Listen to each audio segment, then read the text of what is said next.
என்ன திரும்பிட்டு உட்காரலாம்? எதுக்கு இப்படி இருக்கிறீங்களா? சமாதானம் பண்ற மாதிரி நடிக்க நீனு. எப்ப பார்த்தாலும் நானே சண்டைக்கு காரணமா? நீங்களே காரணம் இல்லையா? எப்ப பாரு என்னவே குறை சொல்லிக்கிட்டு இருக்கீங்க. எனக்கு குறை சொல்லலாமா? நீ சண்டை போடுறதா பெரிய விஷயம். குடும்பம் சண்டை இருக்கதான் செய்யும். அதுக்காக புருஷனை சந்தேகப்படலாமா?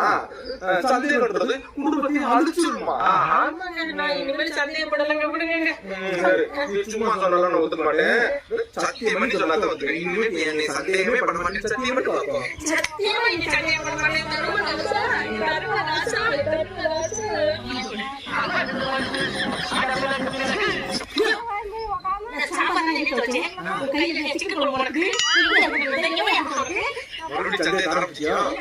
பழைய சாம்பார் தான் இருக்கு. காலையில போய் சாப்பிட்டு சொல்லிட்டு போனேன். போகும்போதா